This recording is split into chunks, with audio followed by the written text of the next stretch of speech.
you have these options in front of you. They're everywhere. They literally grow everywhere around you. This is nature's food right here. This is the good stuff. All right. So here's just the first one I stumbled upon. This right here is called geranium, wild geranium. The leaves are edible. In fact, the entire plant is edible. And I could walk all around my yard and find tons of it, and it's very nutritious, full of fiber, really rich in fiber. Right next to us here. Hold on. This is hairy bittercress, Cardamine hirsata. It survives all winter long, almost no matter what temps they are. You can even dig down in the ice and there'll still be hairy bittercress plants down in there if you have ice.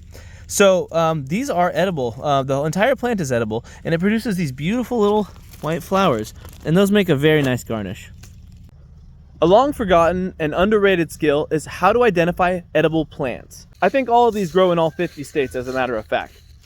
Now, they're just going to show up earlier in my area. The farther north you are, the later they'll show. All of this green, this sea of green that you see, this is all dock. Dock is a very, very common plant in the US, all over. It grows in all 50 states. The leaves are rich in iron, and you can eat them raw when they're young like this, and they're really nice and mild and sweet, tender. When they get older, they're going to get a little bitter, but you can still cook them, and they're still really, really nutritious. The roots, you can dig them up, and they look like a carrot. And they're orange as well, actually, and they're extremely, extremely rich in iron, and you can dry the roots out and pound them and make good tea out of it. It's really, really bitter. But if you're trying to get iron out of something, you can't have it with calcium. You never eat a steak and drink a glass of milk together. You want to take iron with vitamin C, preferably.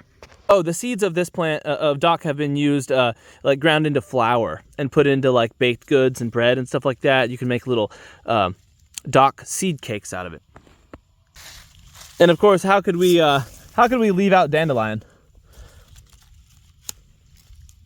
Dandelion is one of the most widespread edible plants in the entire world. Grows on most continents in the world as well. It's very, very rich in vitamin C. It's very nutritious. The leaves are edible and they make a beautiful garnish. It's rich in fiber. It grows abundant amounts of leaves. Just know that the younger the leaves are and the earlier in the season, the more tender, sweet, and mild they'll be. And the later it gets, the more bitter and tough they'll be. Always edible, but just different applications. You'll have to cook them. This looks like a little tuft of grass right here. In reality, what it is, it's allium. This is wild garlic. It smells like garlic or onions. They're in the same family. They're related. They're cousins. And a trick to identifying onions, if it smells like onions, it is onions. If it does not smell like onions, it's not. So there's a few lookalikes that are dangerous. But if it looks like it and smells like it, it is it.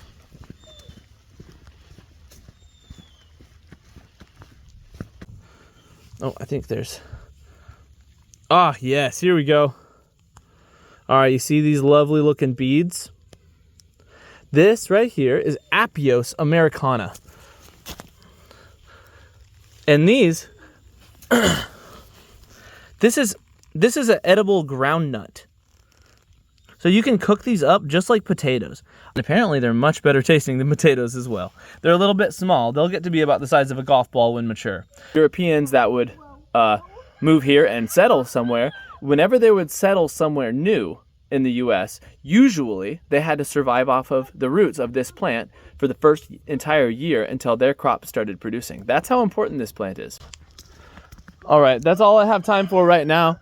But if you enjoyed the video, please like and follow for more. That is so awesome, and the support is greatly appreciated. Thank you so much. There's a few more around here, but I'll get to them when I got time. Thank you.